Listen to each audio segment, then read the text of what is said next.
I'm Steve Clemens. I'm a senior fellow here at the New America Foundation. This is like, just old home week for me because I haven't been here for a while. As many of you know, I have another day job as editor-at-large over at The Atlantic and National Journal.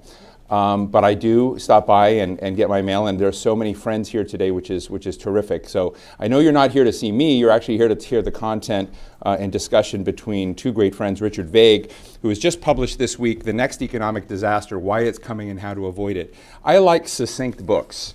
I like books, I like books that get right to the point and tell you what you need to know and then set up the debate and then put out data, and then you can kind of either applaud it or rip it apart pretty quickly, and they don't obfuscate behind 900 pages. So I am, before we even get going, grateful for brevity and succinctness, and we'll then have to ask Cheryl Schweninger, who's the director of the Economic Growth Program here, a great colleague, co-founder of the New America Foundation, who's going to analyze and share with us whether it's a brilliant but succinct book or a challenged but succinct book. I want to recognize Senator Byron Dorgan, a great friend who's here in the second row, who's been a great voice on trade and economic policy for a long time.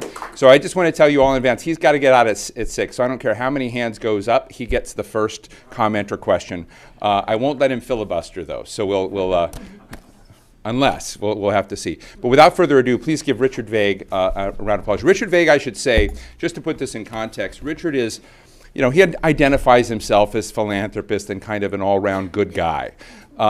Richard used to be really in the United States the king of the credit card business. So when Byron Dorgan would be up there and basically saying what's happening with credit cards and too much credit and part of that bad line of bankers and credit card chiefs, Richard Vague was among them, which is why this project has become so interesting to me. Richard created, for those of you who have airline miles, miles to donate to your universities, miles to buy food at Safeway. The Affinity credit card was essentially invented by Richard as the founding CEO of First USA Bank, which later went to Chase. He did the same thing again for Barclays. But he's an entrepreneur. But I think as he was going through this, and if I could just do a bit of a preamble, Richard, during the build-up to the 2008 financial crisis, he began looking at balance sheets and began looking at private debt levels in relation to the value of properties that we're using to collateralize those loans. And he just knew that the equation didn't add up. And he'll tell a bit of this story, I think, where he began seeing that the banks were sitting on a house of cards way earlier than others, and that there was, in a sense, a kind of structural corruption, if you will, of the process, of the regulation, of looking at things that just weren't real. And so Richard had it there, and he's been on I think, an interesting project to begin looking at financial crises and their relations to private debt. We debate government debt. We like to go out, as others have said, and kind of look at, whether we're spending too much or not within the debt. If you have a financial crisis, you have countries like Spain and others that had very, very little government debt to GDP before their crisis. And where did those crises happen? They happened in the private sector debt markets. So I think that is the preamble that I will bring the former king of the American credit card business, who's here to talk about debt, to share with us what he thinks about the relationship between these and how strongly correlated they are to financial crises and anticipating them, and what should be the remedy for either protecting ourselves or dealing with them after that. So please give a round of applause to Richard Vague.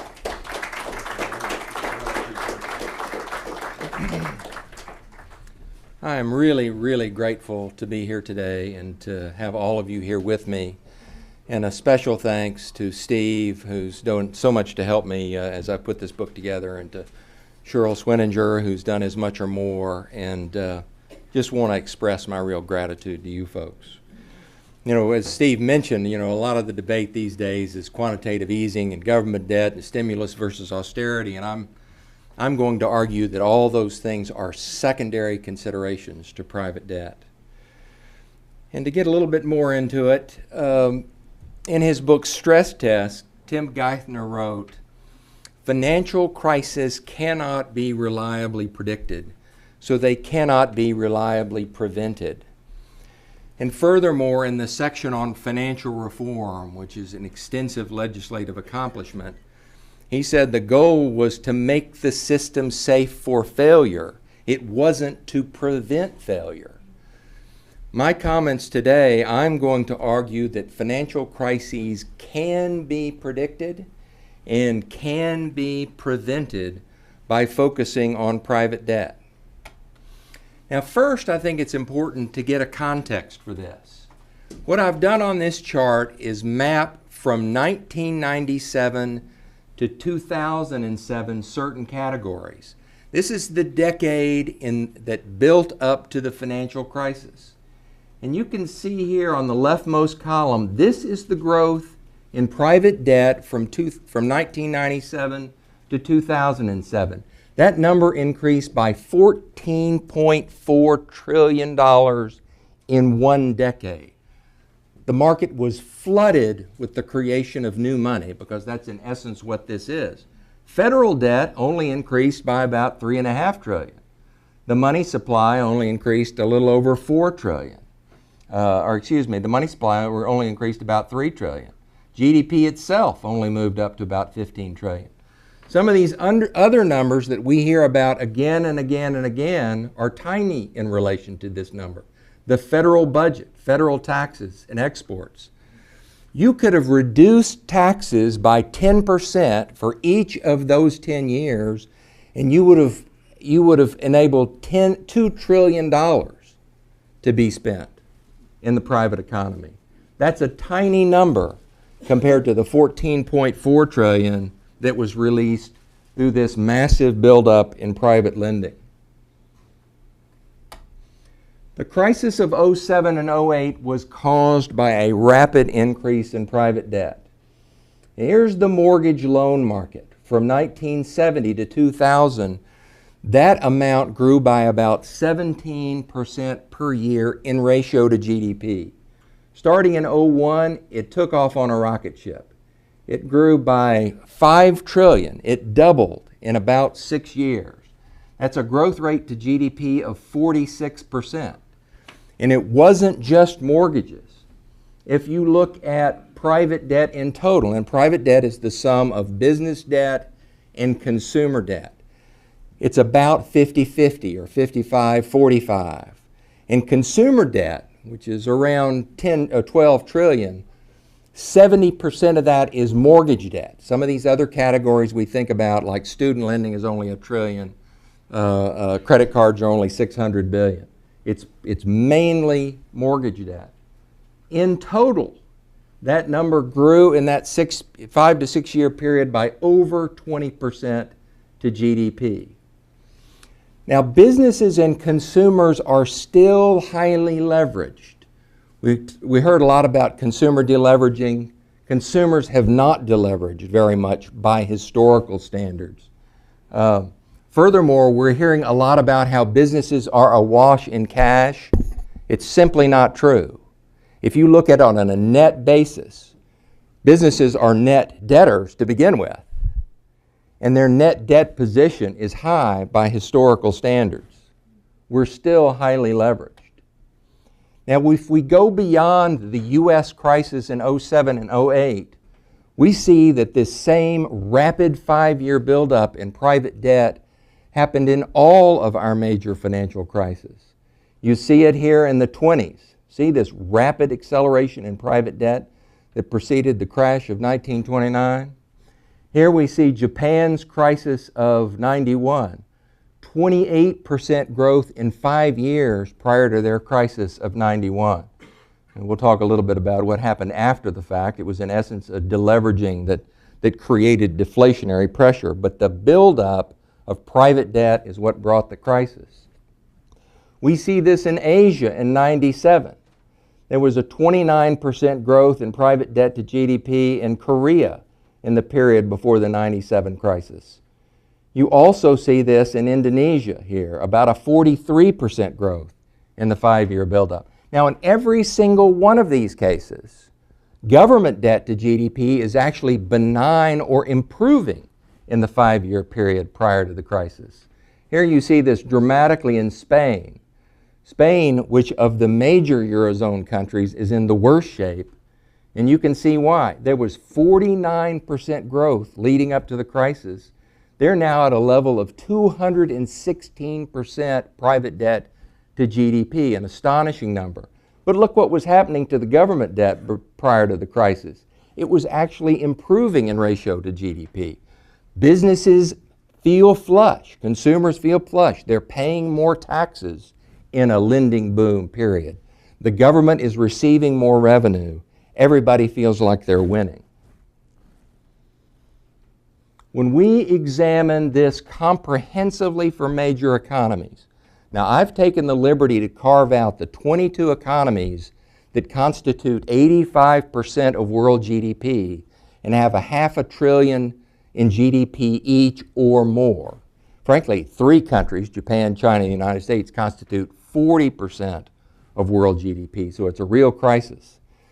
And if you look at this, depending on whether you kind of are a lumper or a splitter, there's been 22 crises in these 22 major countries. Pretty much every one of them has seen a buildup of 20% or more in private debt to GDP in the 5 years prior to the crisis. The converse is true as well. Anytime you see a financial crisis, you see a buildup in private debt prior to that.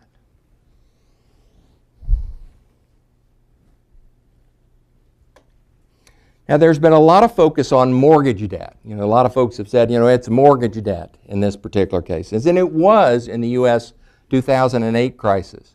But if you look across all these crises, it can be other forms of private debt. In Japan in '91, it was more commercial real estate. In South Korea in '97, it was more commercial real estate and industrial loan. All that matters is in aggregate, private debt is increasing at this 20% pace. The form of debt, by the way, also is not that relevant. We saw a lot of securitizations and a lot of credit default swaps in the 07-08 crisis in the United States, and as a result, a lot of people have become quite expert in those particular forms of lending. There have been a lot of crises where there wasn't securitizations and there wasn't credit default swaps.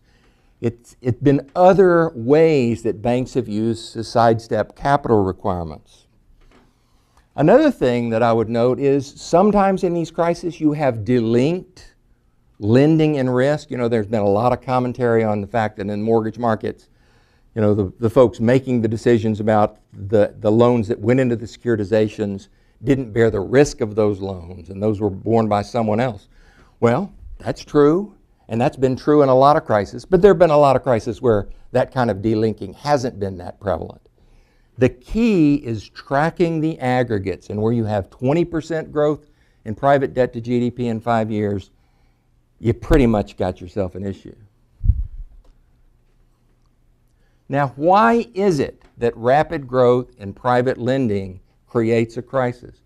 Well, it's pretty straightforward. Anytime that lending exceeds the GDP growth rate that much in that short of a period of time, it's evident that we've built too much of something, whether it's houses or office buildings or manufacturers. If you look back in the 1800s, it was railroads. You've built too much of something. And when you've built too much of something, there are 2 consequences. First of all, you've created a lot of bad loans. In the case of the 07-08 crisis, we probably created $2.5 trillion worth of problem loans. The banking system only has about $1.5 trillion worth of capital. You had a problem. And that's typical for this type of crisis. You're creating more bad loans than there is capital in the system to support that. The second thing that has happened is you've built so much capacity that growth is going to have to slow down until that capacity is absorbed.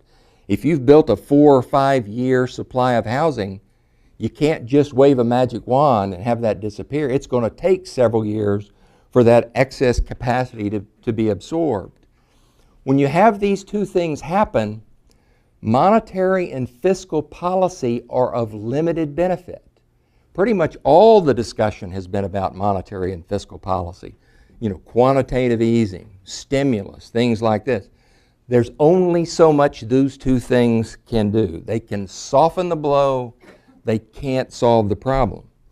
Another thing is that triggering events, be it a stock market crash or a bank failure, is often ascribed as the reason there was a crisis. It's not true. The cow's already out of the barn by the time the stock market crash or the bank failure has occurred. The excess lending has been occurring over years. And all the crashes and all the bank failure is evidence that it's happened. Another thing to note is that once runaway lending has started, and I'm terming this phenomenon of a 5-year rapid increase in lending, runaway lending, that can occur for years. As long as the banks keep lending, the party can continue to happen. Now, we've heard a lot of things about other reasons that these crises have occurred. We've heard theories from the black swan theory to it was government debt to it was current account deficits. We looked at all of the criteria on all of these countries. We examined 20 different factors, including government debt, including declining interest rates, including currency valuation, savings rates, current account deficits. The only one that correlates to crisis is a rapid buildup in private debt. None of these other factors are good predictors. They're either weak or non-existent factors in predicting this. So let's change the subject ever so slightly here. We've been talking about crises per se in the slides thus far. But apart from any crisis, the high level of private debt is a problem in and of itself. And I found this slide remarkable when I first came across it. But in 1950, private debt to GDP in the United States was 55%. Today, it's 156%. It's tripled in a little over 2 generations. And that's not just true in the United States. Here's all the major Western countries graphed, and I've thrown China in here for good measure. But in 1970, all these major economies were more in the range of 50 to 100% private debt to GDP. Today, they're kind of in the 125 to 150 to 200% range. The whole world is getting highly leveraged. And we've seen a lot of headlines over the past week or so about Portugal and another lending failure in Portugal. Here's Portugal. Private debt to GDP in Portugal is 255%. The problem there is not government debt. The problem there is not this and that and the other. The problem is accumulated private debt over time. Spain, as I mentioned earlier, kind of the outlier among the major Eurozone countries at 216%. When you have that much private debt, a very simple thing occurs, and that is money that consumers across the United States would be spending on restaurants and new cars and vacations and other goods and services, they are instead diverting to service a too high level of debt. That, in our mind, is the reason we're experiencing a lackluster recovery. We and Europe both. And frankly, the situation's more acute in Europe than it is in the United States.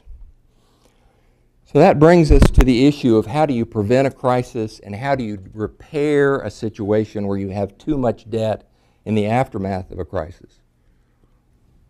Well, I was in the banking industry for most of my career, and I can assure you that where regulators want to intervene, regulators can intervene. The key is monitoring the aggregates. If the regulators, the Fed, and all these associated entities are looking at the rate of growth of private debt to GDP, it's fairly easy to see years in advance a problem developing. Regulators can then influence countercyclical credit policies. The Federal Reserve, frankly, could use private debt growth as a factor in setting interest rates. They can intervene with strengthened capital requirements. There's a lot of things they can do when they see this kind of thing developing. Which leads us to the problem of repair. You've had a crisis. You're sitting there with too much debt. How do you get out of a situation like we currently have, frankly, across the world, where we have too much private debt to GDP? Well, you could have folks pay down that debt, but that brings economic contraction in and of itself. We saw this, frankly, that was the reason for the astonishing contraction in the period 1930 to 33. We could grow, but there's never been a period in modern economic history where you've had GDP growth that was not matched or exceeded by private debt growth. You could inflate your way out of this, but frankly, we've run these models every which way we could think of, and it takes a generation or more to get out of this if you rely on inflation.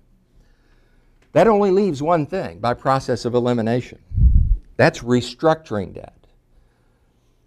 We have probably on the order of 9 million mortgages that are underwater today out of the 55 million mortgages in the United States. A broad-scale program to go to those consumers, however politically unpopular it might be, would go a long way to boosting the economy, because the net effect would be that money is freed up to spend on goods and services. Restructuring would have a salutary effect on GDP growth. It's no mystery to me why our economic recovery tends to be less than we would hope for. Now that brings us to just a couple of more slides that I have before I turn the podium over to Cheryl, and that is the current situation in China. Runaway debt growth in China is at alarming levels. Here you see the history back to '97. What we've suggested is that a growth rate of 20% or more in a 5-year period is one that should bring concern. The growth rate in China, and by the way, the numbers are a little fuzzy and you get slightly contradictory numbers from different sources, but no matter which ones you rely on, you're looking at growth rates that's in excess of 40 to 50%. Now, where does this show up? I think probably everybody in this room has read a lot about the problems in China associated with overcapacity. There are many cities that they are referring to as ghost cities that are virtually empty cities of gleaming new buildings. We also see a lot of reports about excess capacity in manufacturing. It's capacity that's being added to keep the Chinese economy growing that is not justified by demand and is resulting in increased levels of overcapacity. So what is our view of what's going to happen in China? Well, we think a crisis is possible in 2 to 3 years. Now, the mitigants are very important to focus on. China has only about 32% central government debt to GDP. Now that's low by world standards. Ours is about 100%. Japan's is about 200%. So they have lots of additional borrowing capacity. They are also, through the PBOC and other places, holders of vast financial assets. In both cases, the capacity is, we estimate, easily equal to 20 to 30% of GDP. So China does have capacity to deal with this problem. But even if a crisis is avoided, China has significant and increasing levels of overcapacity. Now here's a little paradox for you. You know, China released its GDP number here less than a week ago, and it was 7.5%. And everybody was relieved. Oh my goodness, that's great news. They're still growing at 7.5%. We don't need to worry. GDP growth is more a measure of the capacity being added than it is a measure of the capacity that's needed. So at a 7.5% growth number in China's economy is just evidence that the problem is compounding. China needs to pull back on their growth rates just to absorb the excess capacity they already have. We believe China's situation may be very similar to the one that we have seen in Japan. Japan had this exact situation, rapid run-up in private debt leading to 91, and 23 to 24 years of sideways growth in the period after that. You can see something like that being the case for China once they come to grips with their problem. Our view is what they will do and what they should do is act preemptively. Meaning, it's a situation unlike the United States where the government, in effect, owns the banks. So their mandate for keeping those banks alive is different and frankly more compelling than it was in the United States. It's hard to see them not acting. But what they need to do is go in and preemptively recapitalize the banks so that those banks can in turn go and renegotiate with commercial borrowers. China has about $14 trillion in commercial loans. We estimate that easily $1 to $2 trillion of that is bad loans. It may be quite a bit higher than that. They have the capacity to preemptively deal with that. But once they do that, they're going to be faced with this decelerating growth scenario, and they're going to have the unemployment problems that they've been trying to outrun all along. And that's where they probably have to look at expanded safety net programs to deal with the social ramifications of slower growth. We think in aggregate the cost to the Chinese economy could be 20 to 40% of GDP. So with that, I'll turn it over to Cheryl. Properly introduce Cheryl. Thank you very much. Glad to see you. I have to have the commas. I'm the punctuation point between speakers. So thank you very much, Richard. I just want to underscore how unusual it is to have a person that was responsible for so much building of debt in America talk about there being too much. And I just wanted to say that Byron, your jaw might have dropped had you heard that testimony in the Senate. I want to thank Cheryl Schweninger for offering some commentary. I want to recognize Michael Lind, who's been his partner here at the Economic Growth Program. Both of them have worked together on aspects of this. But Cheryl, I'm looking forward to you to tearing up the book. Cheryl Schweninger.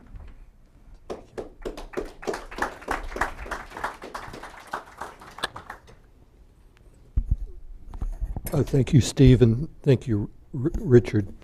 We've been working alongside with Richard for the past few months and have issued several reports.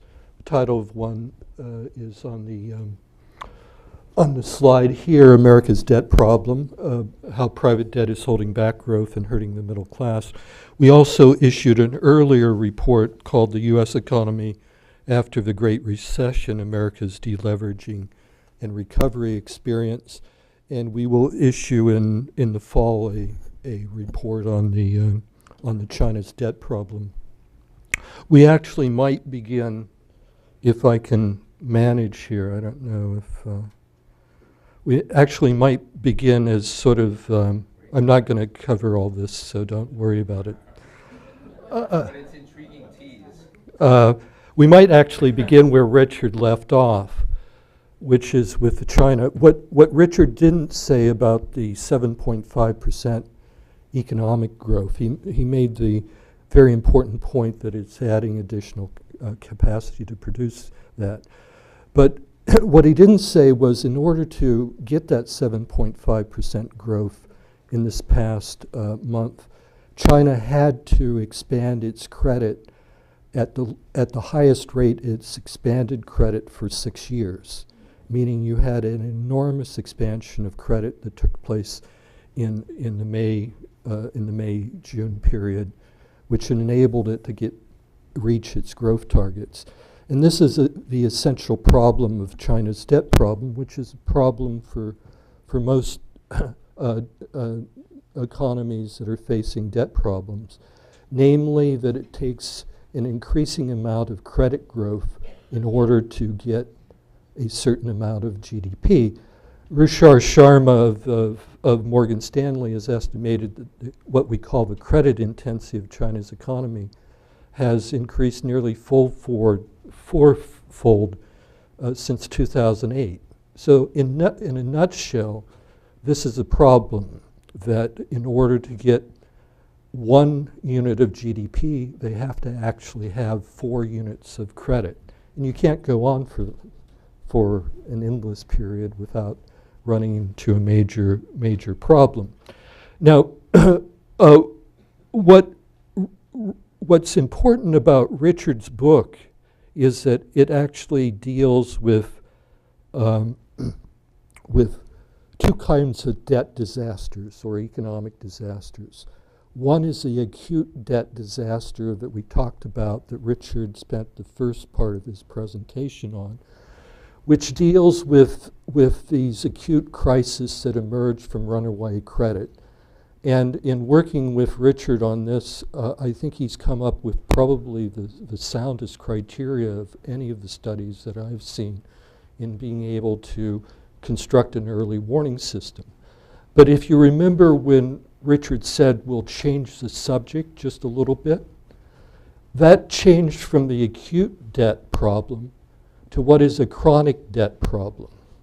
And you might call it the sort of chronic debt disaster that the US, and I would argue China and Europe and Japan are living through now, which is that their economies are very highly leveraged, but their growth is extremely dependent upon the expansion of debt.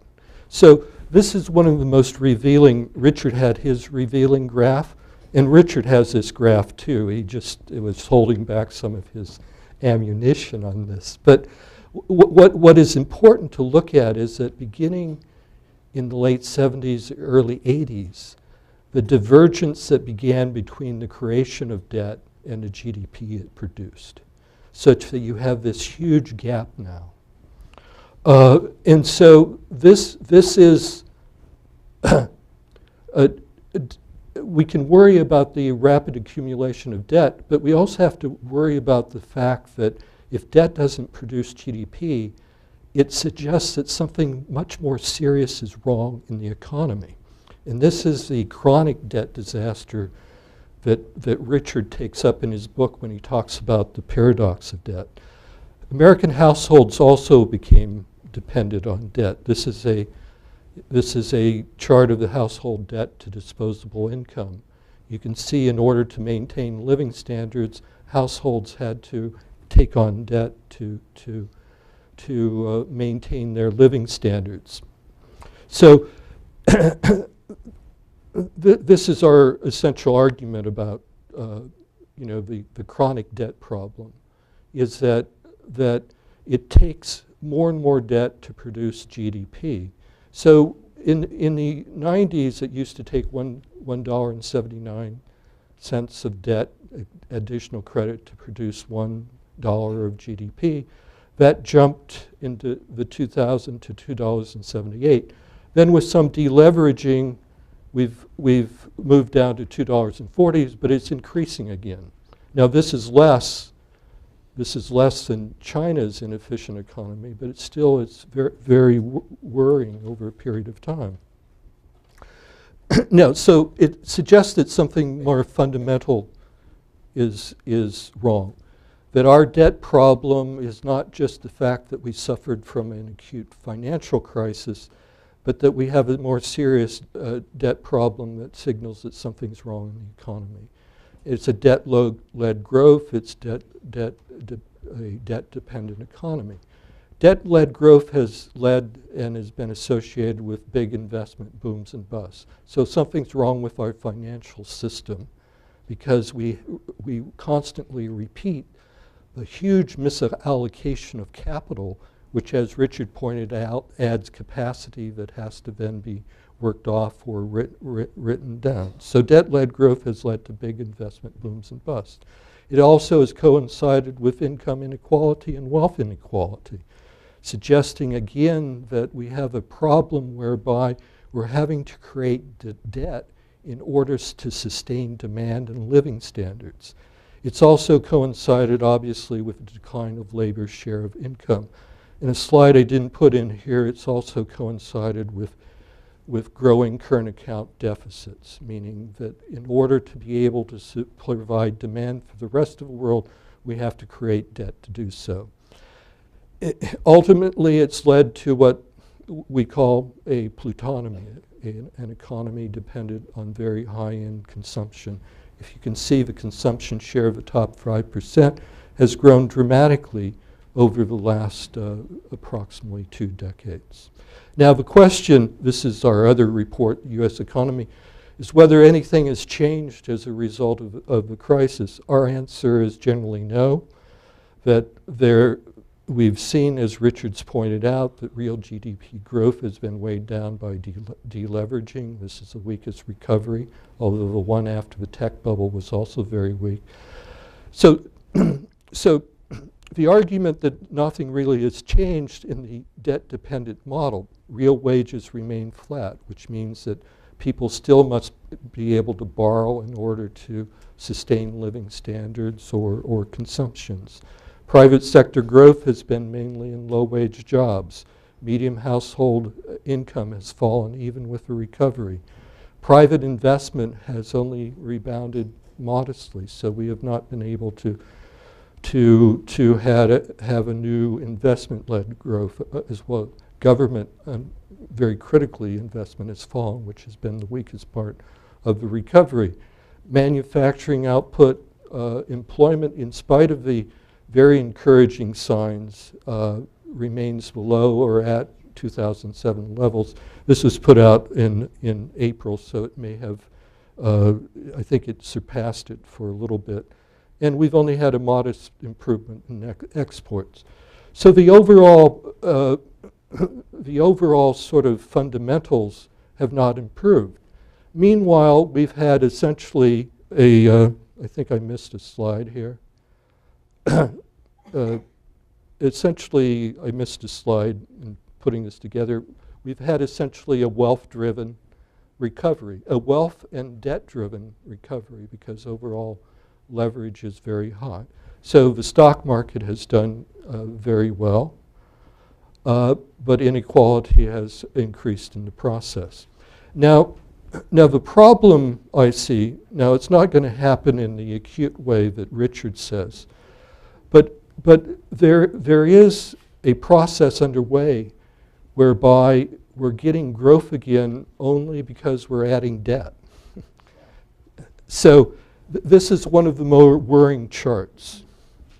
One of the new drivers of or ways we're accumulating sort of is that corporate debt is on the rise, but there's a big gap between the don't know how to do the pointer, between the debt is being taken out and it resulting in investment. Now that wouldn't necessarily be bad if we were China, but we're not China. We don't have excess necessarily productive capacity in a lot of things.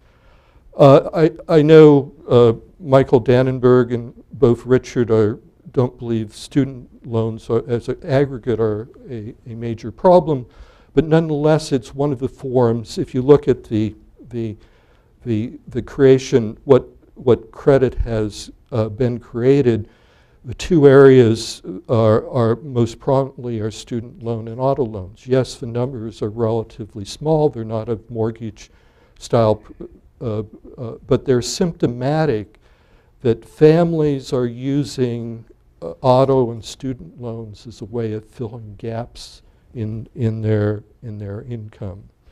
And the federal government, of course, has had to increase its debt to offset household deleveraging. But remember, government debt has increased, but government investment has fallen. Anyone who knows me will know that I've been an active advocate of a very robust public investment-led recovery and with running large deficits, but this is not what we've been doing. We've been increasing federal government debt, but without the investment. So we're falling back into the old debt-dependent problem. Now there's one bright spot that I left out, which was the energy, oil, and gas revolution, which is the one exception to this otherwise picture. But essentially, the recovery is again, to debt dependent. Total leverage is about the same as it was before the crisis with the recent flow of funds. We're working on a report on China's debt problem. I concur with most of everything that Richard said about this, and would argue that our tentative conclusions are that this is more likely to be a growth event and not a financial markets event, but it will be a growth event of some significant consequence for China and the world economy. I think Steve wants to convene us to have questions and answers. Thank you very much, Cheryl. Thank you. Richard, if I can invite you up to Cheryl, why don't you take this seat, Richard, here, and I'll sit here on the end. And I just want to ask a few questions and then have a conversation with all of you. And I think we still have beer and wine left, right, folks? Yeah, that's good. So beer and wine and debt, it all goes together. I just want to say, when I've known Richard Vague for a long time, and so knowing that whenever you work with a friend, you want to say, what are the blind spots that your friend might have? And I thought maybe I've just got an eccentric, successful businessman who's found a little pet project, and it will be really embarrassing if I support him too much. So we went out to try to talk, and Richard said, go try to find people who will punch holes in this notion. And one of the interesting things I found, Richard and Cheryl, when we went out to sort of talk to senior economists, senior policymakers about this private sector debt issue and looking at data sets over time, most of them were rather nonplussed. They said, well, that sounds logical. It sounds very compelling if you've got too much private, but that's not new. But when you actually go out into the field and profession, you run into Tim Geithner quotes, and the data sets didn't exist. So that the large-scale data sets on private sector debt across a great number of countries just weren't there. So Richard hired people to come in and put those debt sets together. They're available at your website, which you might want to share with folks. But I just want to talk about the sociological dimension of this, of why both of you think there has been such a blind spot to thinking about this as one of the drivers of financial instability out in the field of economics, because it's weird that people, when they heard about it, weren't surprised, but at the same time, there's very little work done in this arena. Richard? I think the debate and the analysis has been dominated by the Fed and its economists. And I think the Fed looks at the world through the Fed's own balance sheet. And that causes them to think about the world in terms of deposits rather than in terms of loans. It's the exact opposite of the way a non-Fed bank's balance sheet works. So it's very interesting. You look at Milton Friedman's Monetary History of the United States, 1864 to 1963 or whatever it is, the landmark book. You talk about 700-800 page book for it. It's one of those. Yeah. The term private debt doesn't occur anywhere in there. The academic institutions that have come out of the Fed think about this in terms of the Fed structure itself. Cheryl, what do you think? Well, I think there's two aspects. One is the political, of course, where we've been subject to a huge campaign about the problems of American government debt. And we needn't talk about that because we all know what that's been about. But particular to your question of why economists have failed, is because economists, unlike Richard, don't actually deal with balance sheets. And so they don't understand also that there's multi-sectoral, and this is a problem also for people pushing the government debt problem. They don't realize that if one sector is doing something, another sector has to be doing, that there's two sides to a balance sheet, but that actually we have four different balance sheets. We have a government sector, we have a corporate sector, we have a household sector, and we have an external sector. And so people that tend to have a balance sheet view understanding of a world economy that Wynne Gottlieb put forward, Martin Wolf came to embrace, Michael Pettis on China, you can understand the critical role that private debt plays in relationship to the public debt, rather than just single-mindedly focusing on public debt. Yeah, what I've come to learn through this process is that classic orthodox economics does not include a role for private debt in the way they put forward growth I theory. thought a lot about that, and you know, when I knew Byron Dorgan was going to be here, I was wondering, to a certain extent, from the public policy person, a steward in the public policy area.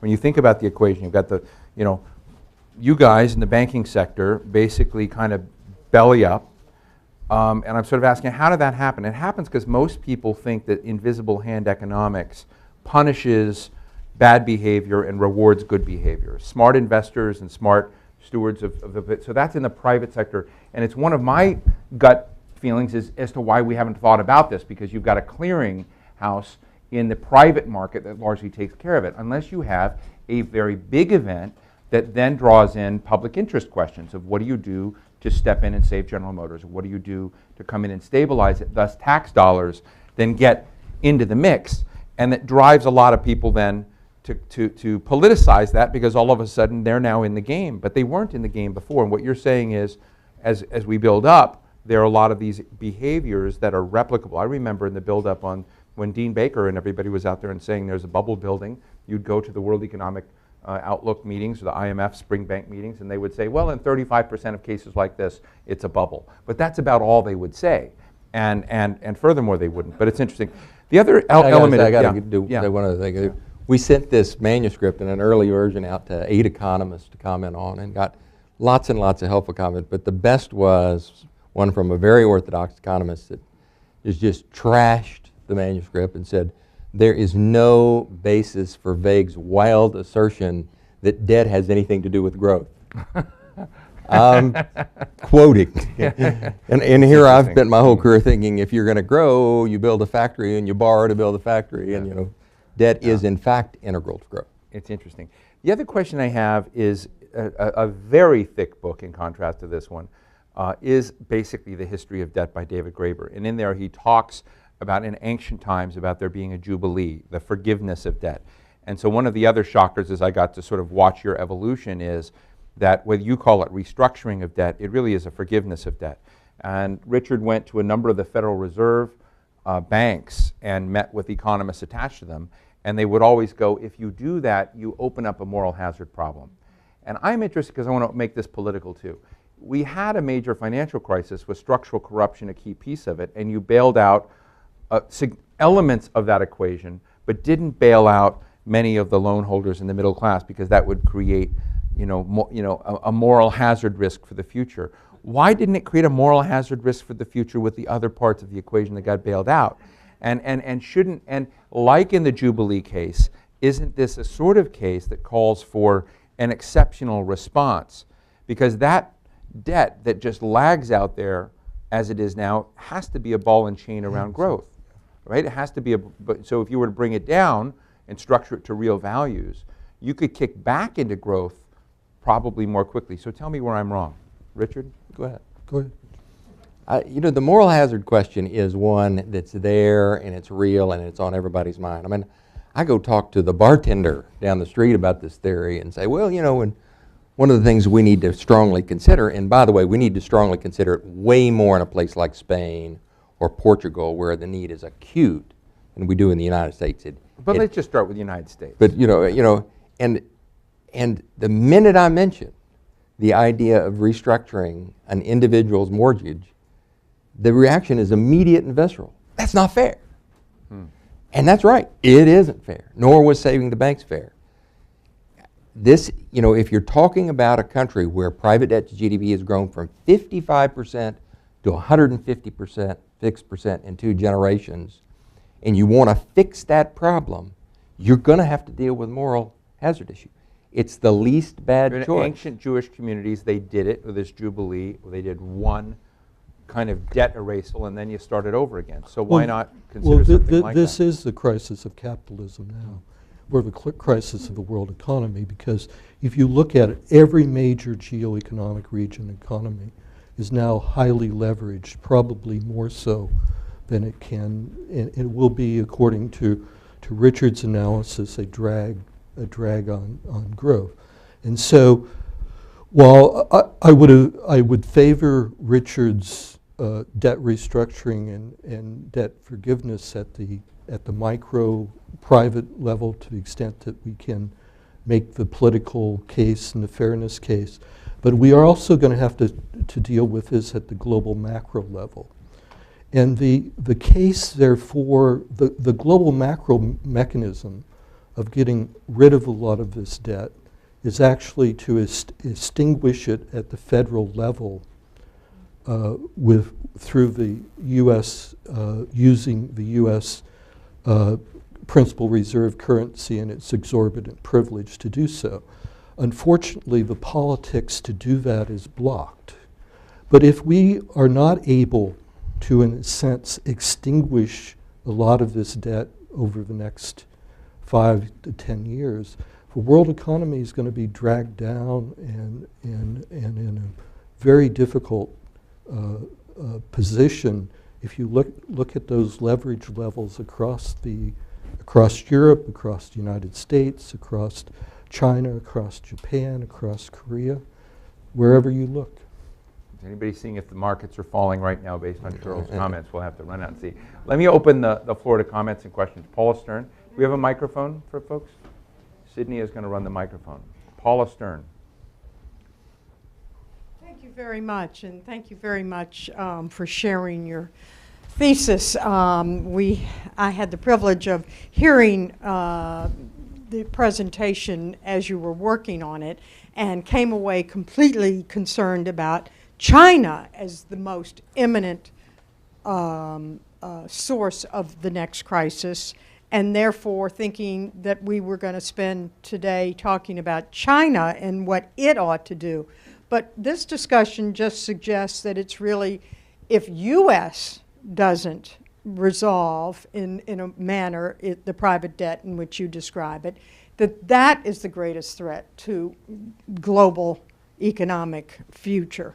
I'm kind of surprised by that, and I'm wondering why it appears that you're more relaxed about the China situation, because they both are such enormous economies and can have, of course, enormous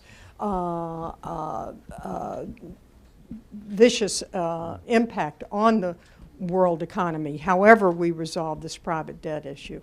So I'm wondering if you can, which is, I didn't get the sense you were relaxed about China. Well, I should have been more tense when I was talking about China. Yeah. Thank you.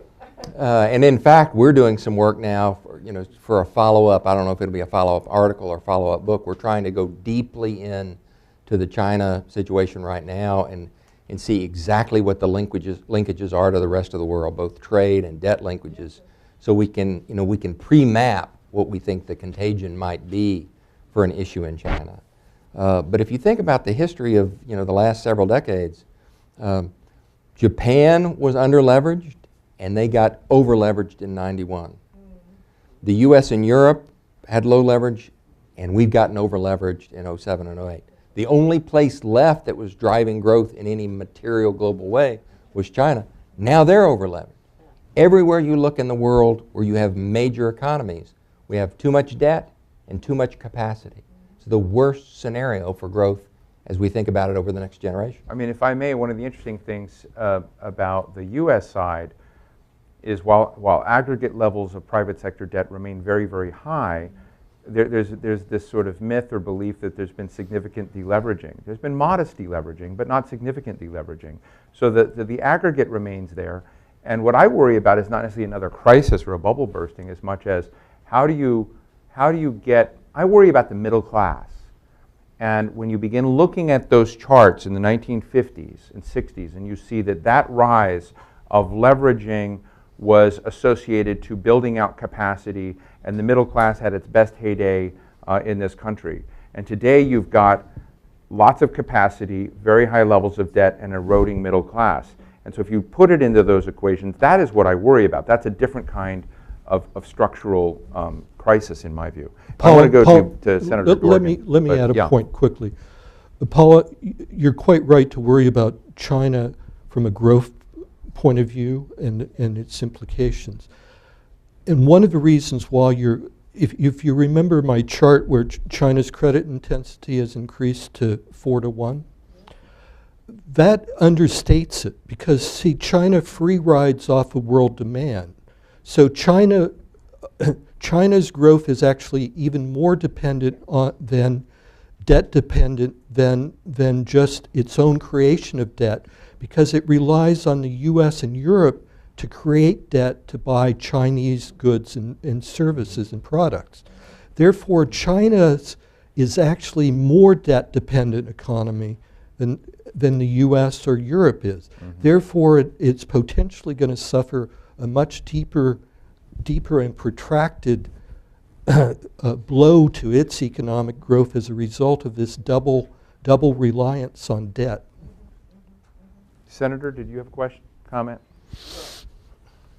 The invisible hand you referred to a moment ago, Adam Smith's invisible hand, never contemplated enterprises too big to fail and also apparently too big to prosecute.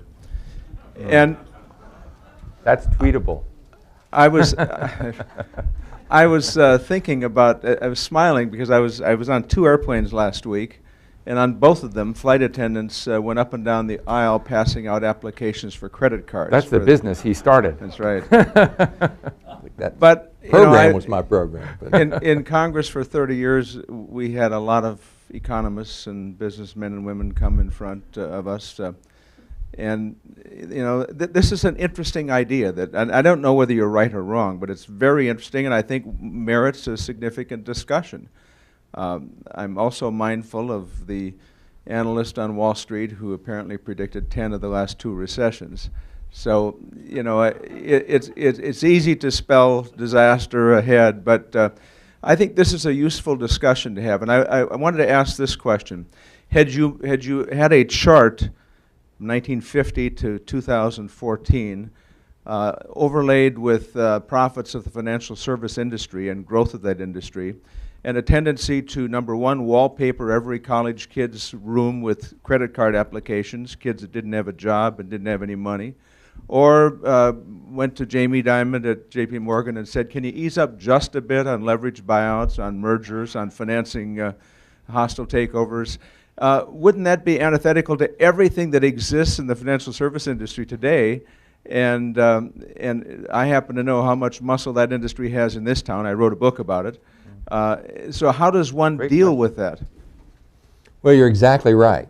A boom is accompanied, the correlation between increase in financial institutions and a boom is pretty dramatic. And financial institution profits from 1950 to the present have gone from low single digits, 3 or 4% of GDP, to 11, 12, 13% of GDP. So you can see that what you say is exactly true. And the prescription that I put forward in my book is the way to deal with this is significantly stepped up capital requirements for lenders, and not just banks, but all lenders. And I'm not talking about the kind of adjustment. Recently we had the Dodd-Frank capital requirement increase, which I think is less than $100 billion in additional capital at the banks. Remember, the problem was $2.5 trillion. An additional $100 billion in capital isn't going to do much. We're talking about a material rethinking of the capital requirements of these institutions. Instead of being like roughly 10 to 12% as they are now, you're talking about 15 or 20%. It's never going to happen. But it is the correct thing for moderating growth away from financing-dependent types of growth to more innovation-dependent forms of growth. Interesting. Bill Goodfellow.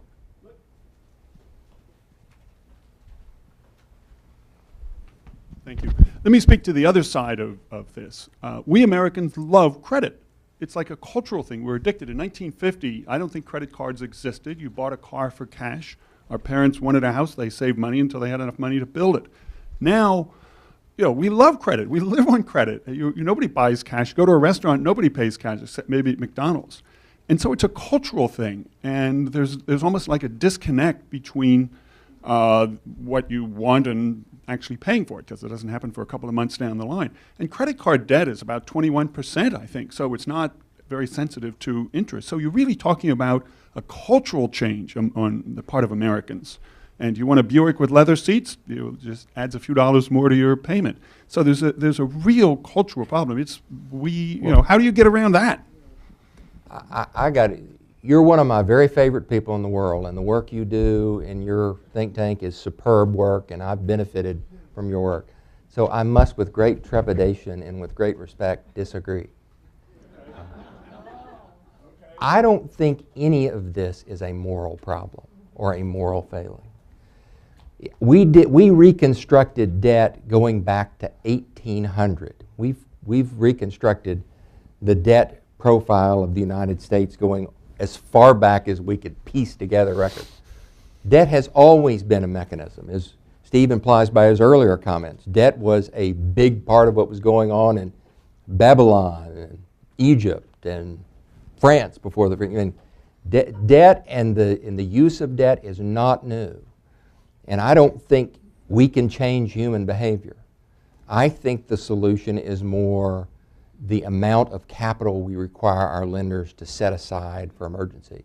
And if you made a big difference in that, that is a sufficient modulant. So capital adequacy ratios. Meaningful rethinking of capital adequacy ratios.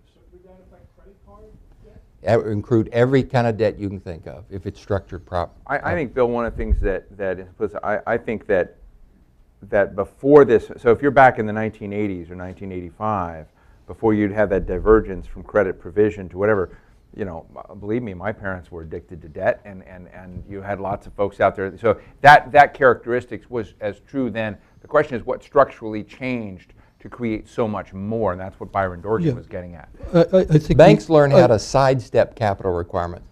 I know because I was a banker, and I learned how to sidestep capital requirements. I think it's also important, however, to stress the other part of Richard's thesis is that we need mechanisms, we need the jubilees, we need the mechanisms for restructuring the debt. Because I was never a believer in limits to growth in terms of population and resource. I am a believer of limits to growth when it comes to debt. You get at certain levels of debt which begins to weigh on economic growth, and you have to find ways through bankruptcy, through restructuring, and other mechanisms to replenish the capitalist system and the credit system. And we're at that historical point where we're going to reach limits to growth because of the debt overhang in private debt. The financial institutions will continue to be very creative to find ways to provide credit to Americans. But if you look at the balance sheets of most American households, they're not in a position to be able to take on much more debt. One of the crimes, I think, not a crime, let me be careful here.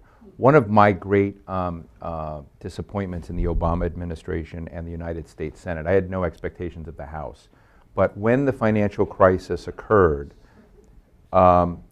it was an extraordinary crisis because it didn't only affect the social contract in the United States, it affected America's position in the world because it removed the ability that the U.S. had really on how to guide and counsel and nudge other economies to organize it. It was a hugely consequential crisis, more consequential than the other crises because it basically knocked us off our pedestal to a certain degree. And the implications of that were that when you did bail, I remember within 1 year, and I think Byron gave a speech about this once, where within 1 year, people at bailed out firms that were 5,000 people with $1 million plus bonuses. So 5,000 individuals at bailed out firms. And when you go and look at whatever, and I said, well, if you're going to have that element of bailout, why not look at the fact that if you're going to write down mortgages or force a restructuring process, right, not a full forgiveness, but force a restructuring process to mark down to values but keep people in their homes, that would then kind of keep the system going. And you could deal with the moral hazard problem by basically saying, you had a massive systemic hit on the whole economy, and people that were losing their jobs, and the kind of rollback was not their fault. It was the fault of these, the bubble bursting and these other folks that were colluding. So I think the White House and other leaders in the country failed to make that case at the time about the extraordinary moment that was. So I don't know if you have any reaction to that, Byron, but then, I think you agree with me, don't you? Yeah, that's why he quit. But it's not too late. Yeah. That was Well, I don't know. I think it is too late, but From a political feasibility standpoint, it feels to me like it's... But you had an idea to get the government regulators to say that rather than taking write-offs and restructuring loans in full, you could give them 20 years, 30 years, whatever, so that they could take that off so it didn't hit their balance sheet. Their problem is their balance sheet. And so financial institutions worried about the impact of rewriting these things, that if the regulators changed that aspect, you could create an incentive structure that might move you along this Yeah, way. this happened in the Latin American debt crisis in the early 80s in a smaller, less well-known way that Volcker brought all the banks in a room and said, we're going to let you write this debt over 10 years, go and send no more. And we think in this case, you know, if you take these underwater portion of these mortgages and make the banks write that down, it threatens the capital levels of the bank, so that's not realistic. If you ask the government to socialize it by reimbursing the banks, that's not going to fly. What I propose in the book, based on these things that have happened in the past, is just let the banks amortize that loss over 30 years if they restructure with the borrower. That creates very little current consequence, and I think is feasible for folks to consider. Yes. Kunio and then Pat Malloy. Yes. My name is, sorry, Kunio Kikuchi. Kunio Kikuchi, and I've been here now since 1966, but I go to Japan 2 to 3 times a year. And first notion, of course, is that I think everybody has a fetish, as I would call it, for growth. And I think growth is for countries that are not wealthy, not for countries like Japan and US and Europe. They don't need to grow because countries like China and India has to catch up with the US and Japan and Europe. As you know, China is only about a third as wealthy as Japan today, and they have 20 more years to go. And you know, Steve, how Japan's last 20 years of stagnation, the country has transformed itself. And so what's wrong with it? They've I'd aged like in to hear place about well. Yes. and that's a model for Yeah. the rest of the world, for the So rich aging in countries. place well, should Thank we you. just stop growing, Richard? You know, I think you touch on a deeply philosophical issue in that, you know, economies didn't grow for thousands of years. And then the Industrial Revolution happened, and economies have grown, you know, very rapidly since that. And then if we hit this debt ceiling, we're looking at more sideways growth. So I can't speak to the philosophical issue, but I'll give you an anecdote. I had a professional woman who I happen to know that works at the University of Pennsylvania, got an advanced copy of the book. She's not an economist. She came to me and she said, "You are exactly right. My family has been struggling for the past 6 or 7 years. We pay our mortgage every month. We haven't bought a new car. We can't send our kids to the kind of schools we want. We don't take vacations, and we haven't for 7 years. And we're working like hell. And we're working as harder than we ever have." So that aspect of it, I think, needs to be addressed irrespective of your more fundamental view of growth. Pat Malloy, and then we'll go to you. 2 quick questions, and then I need a drink. Yeah. Oh, and right here, yes. Thank you for this, putting on a wonderful program. Short question, Pat, 30 seconds. Okay, quickly. I've been reading some articles by Ralph Gomery and Dick Silla, Yeah. where they talk about the movement of the United States from stakeholder capitalism, which was going on from 1950 to about 1980, and then the movement to stakeholder capitalism, where everything is focused now not on workers or Wait, you but went on from shareholder, shareholder. and shareholder profits. And that's when you really had this grave discrepancy between the value added by the corporation and the worker's share.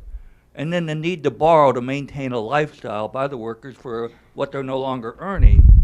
And then further incentives by the shareholders and the CEOs who tied their own compensation to shareholder value to outsource jobs to further increase their own profits. Then I look at Cheryl's point about the corporations are now borrowing to buy back their own stock. Well, it seems to me that would give the CEOs higher compensation and the existing shareholders higher compensation. So that somehow this is all, it can be tied to this movement in America from stakeholder capitalism to shareholder capitalism. And what can we do about that kind of problem? Well, you know, I can only timidly offer comments because those two folks are brilliant and their theory's brilliant. But I've studied business history going back a couple of years, 100 years in the United States, and I don't think there's anything particularly new about the way management of businesses operate versus the way they operated in the late 1800s. The thing that is different is the amount of debt that the middle class and small businesses are carrying.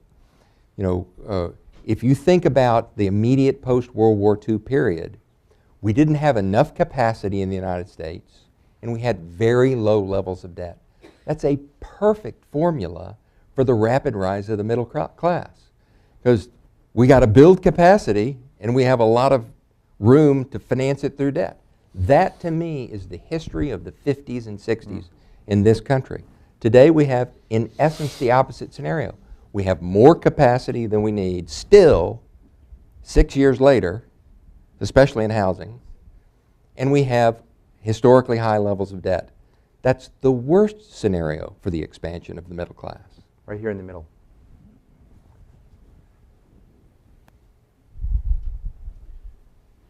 Hi. I believe your comment right here addressed the crux of the issue. In the 1950s, someone who worked for GM without an advanced degree could sustain a very high level of middle class lifestyle, pay their kids for higher education. Now, let's say Apple is the leading company of the US. They employ maybe 40,000, 60,000 a year versus 500,000 GM did. And the rest are in China. About 700,000 people work for Foxconn.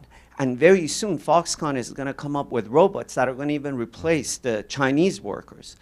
So if you look at the problem with debt, it is maybe a stemming of the problem that the income isn't there. And that could have been a factor of two variables. Globalization temporarily for a while, and ultimately technology. Cheryl? Yes, I think your points are very well taken, and harking back to your earlier point as well, that a number of factors have come together beginning in the late 70s and 80s that have created a paradigm shift. One is the technology, globalization. One is the movement from stakeholder to shareholder. Another is financial innovation. And they've created a system whereby you have these correlations between the need to have an increase in private debt to offset for at least macro purposes the demand that is lacking from stagnant wages and falling household income. And I think this is becoming widely appreciated and accepted. The question is whether there is a policy program and a political program that can offer a compelling alternative to that. And that's really the challenge. Right. Right here in the middle. This gentleman will take these two here, and then we'll go for drinks. Yes. Yeah, Jo Marie Griesgraber.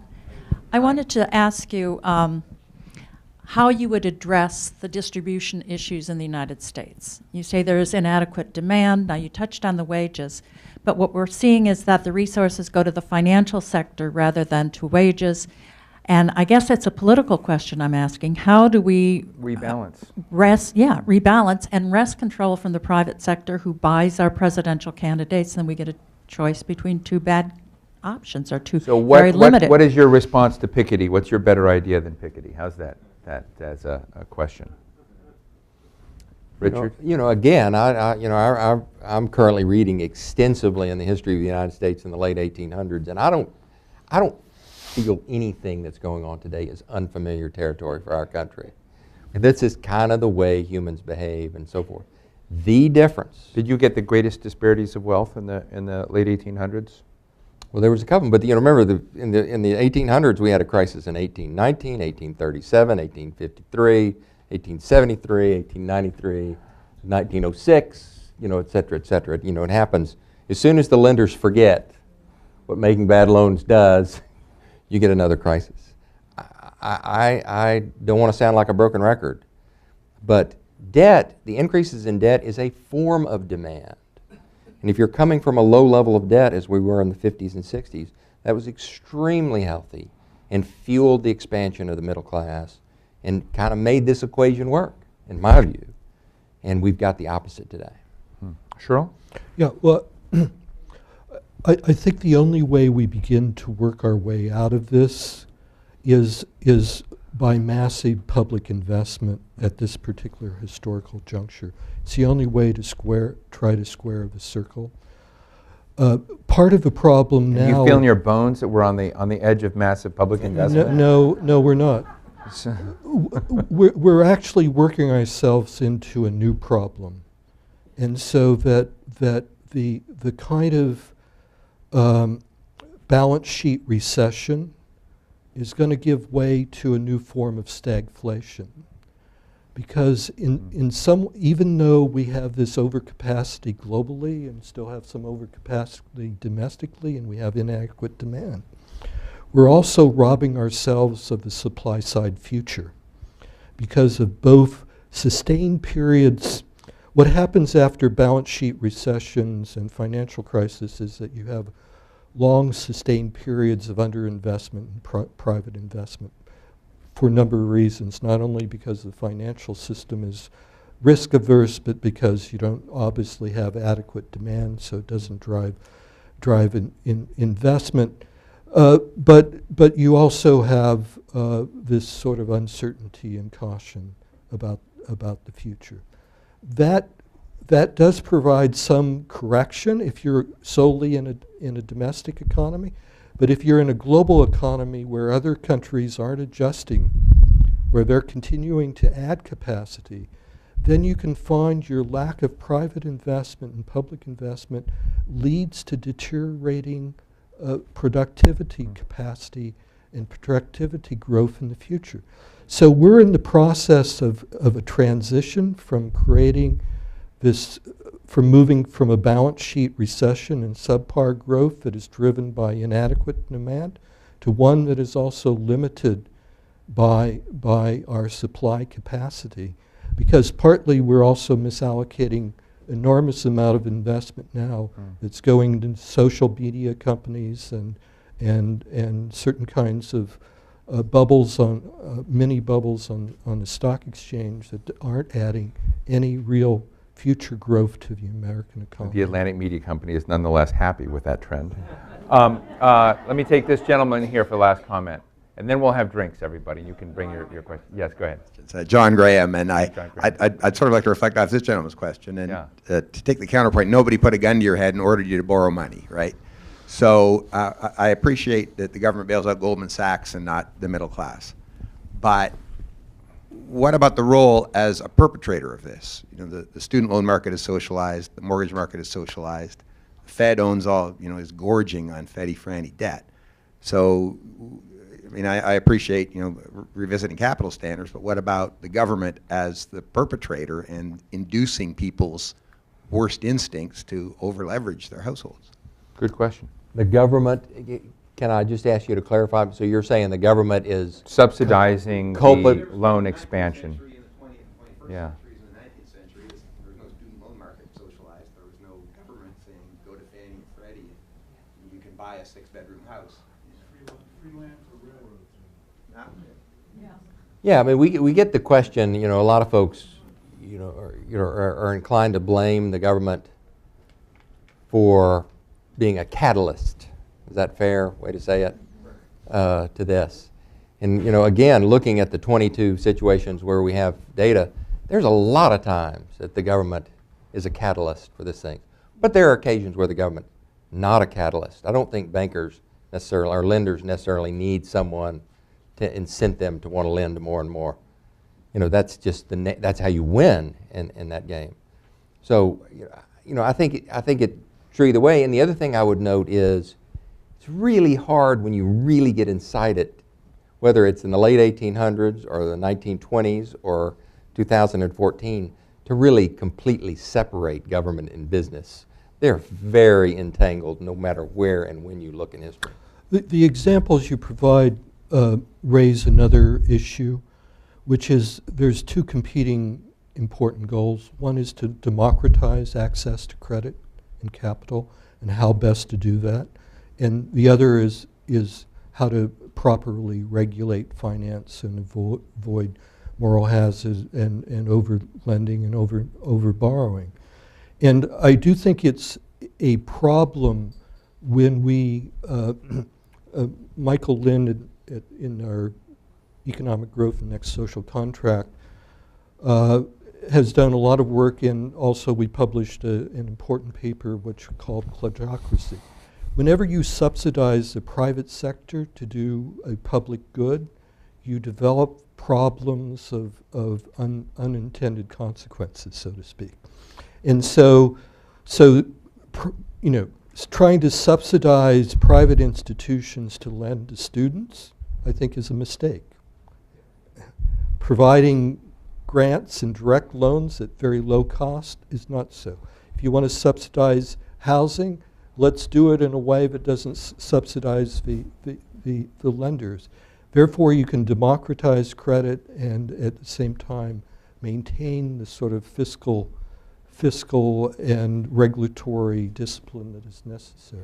I think it's a really interesting debate, and it's an interesting point, because I do think that one of the unusual questions that you clearly had before the subprime crisis, people that were over their heads before the crisis. I mean, it was just sort of structurally clear. You also had a lot of Americans who were living the kind of lives that would have been predicted to be normal, stable, who were hit by the tsunami of the events, massive job contraction, and you ended up with a substantial echo effect out there that they began doing that. And I sort of think that's where the policy response in part failed.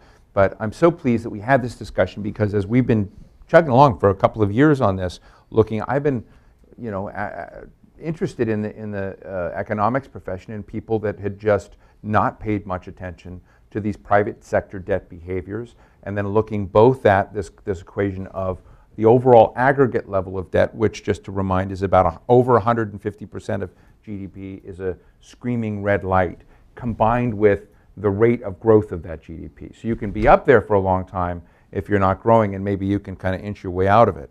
But these two things correlate with an awful lot of mankind's experiences with these debt crises. And so it's interesting. The data is, again, where that people can go. My little book, yeah. my little book that Steve mocked, is out there, and my mother would be so happy if you'd buy a copy. I did not mock your book.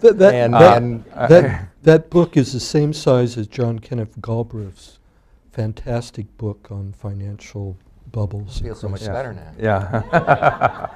And we have a website, debt-economics.org, that has all this data. It's a great place with all the data, so that folks can go kick it around. So I want to thank Richard Vague and Cheryl Schweninger for spending time with us. Thank you so much.